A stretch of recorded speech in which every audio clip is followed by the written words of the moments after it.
সকলোৱে বৰষুণ ভাল পাওঁ, কিন্তু বৰষুণ দিলে এখিনি মানুহৰ ৰাতিৰ ভাত সাজ কেনেকৈ খাব, পৰিয়ালটো কেনেকৈ চলাব তাক লৈ চিন্তা আহি পৰে। আৰু এতিয়া এয়া চাওক, ধাৰাসাৰ বৰষুণ লগে লগে এওঁলোকৰ ব্যৱসায়ো এতিয়া একেবাৰে স্তব্ধ হৈ গৈছে। কথাবোৰ এনেকুৱা ধৰণৰ, যেতিয়া আমাৰ বৰষুণ দিয়ে আমি বৰষুণত তিতি ভাল পাওঁ, আমাক বহুত গৰম হ'লেও বৰষুণটো লাগে। কিন্তু কিছুমান মানুহে সেই প্ৰখৰ ৰ'দ দিলে বহুত বেছি ভাল পায়, কাৰণ তেতিয়া তেওঁলোকৰ ব্যৱসায়টো চলে। এয়াই হৈছে জীৱনৰ প্ৰতিজন ব্যক্তিৰে জীৱন সংগ্ৰাম কৰাৰ একোটা সংগ্ৰামৰ এটা কাহিনী বুলি ক'ব লাগিব। কাৰণ এতিয়া বহুতৰে বাবে বৰষুণজাক ভাল যদিও বহুতৰে বাবে বৰষুণজাক কাল। আৰু কাৰণ এই বৰষুণে বহুতৰে সপোন, বহুতৰে ঘৰখন চলোৱাৰ ক্ষেত্ৰত প্ৰত্যাহ্বান বা বাধা আনিছে।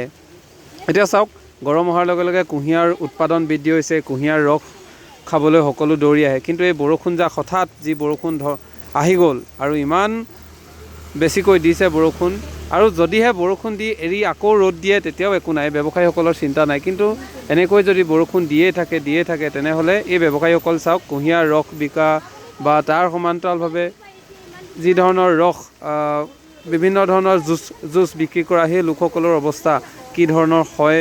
গৰম নাথাকিলে, গৰম হাম কাটিলেই বৰষুণ অহাৰ লগে লগে তেওঁলোকৰ যে এগিলাচো কুঁহিয়াৰ ৰস বিক্ৰী নহ'ব, এনেধৰণৰ প্ৰত্যাহ্বানবোৰ আহে। ফলশ্ৰুতিত তেওঁলোক ৰাতিৰ ভাত সাজ কেনেকৈ খাব তাক লৈ চিন্তিত হ'ব লগা হয়। হঠাৎ পথত আহি থাকোঁতে আমি দেখিলোঁ, আৰু দেখি মনলৈ এই কুৱেশ্যনটো আহিলে, সঁচাকৈ মানুহৰ জীৱন সংগ্ৰামৰ বহু উদাহৰণ আছে, কিন্তু তাৰ মাজতে বহুখিনি সংগ্ৰাম কৰিব লগা হয়। আৰু এই সংগ্ৰাম হয়তো এইজনে এইদৰে কৰিব লগা হৈছে। বৰষুণ দিয়াৰ লগে লগে নিজৰ যি মেচিনটো, এই মেচিনটো বাল্টিৰে ঢাকি দিছে যাতে পানী সোমাই অনিষ্ট নহওক। আৰু এতিয়া কুঁহিয়াৰ ৰস হয়তো আজি বিক্ৰী নহ'ব। জীৱন সংগ্ৰামৰ কাহিনী চবৰে বেলেগ বেলেগ। আমি আজি ৰ'দ দিলে আমি আশা কৰোঁ বৰষুণ এজাক লাগে, কিন্তু কিছু লোকে বৰষুণটো আশা নকৰে, ভাবে বৰষুণটো দিলে আমাৰ ব্যৱসায় একেবাৰে স্তব্ধ হৈ পৰিব। এয়াই হৈছে জীৱন কাহিনী বন্ধুসকল।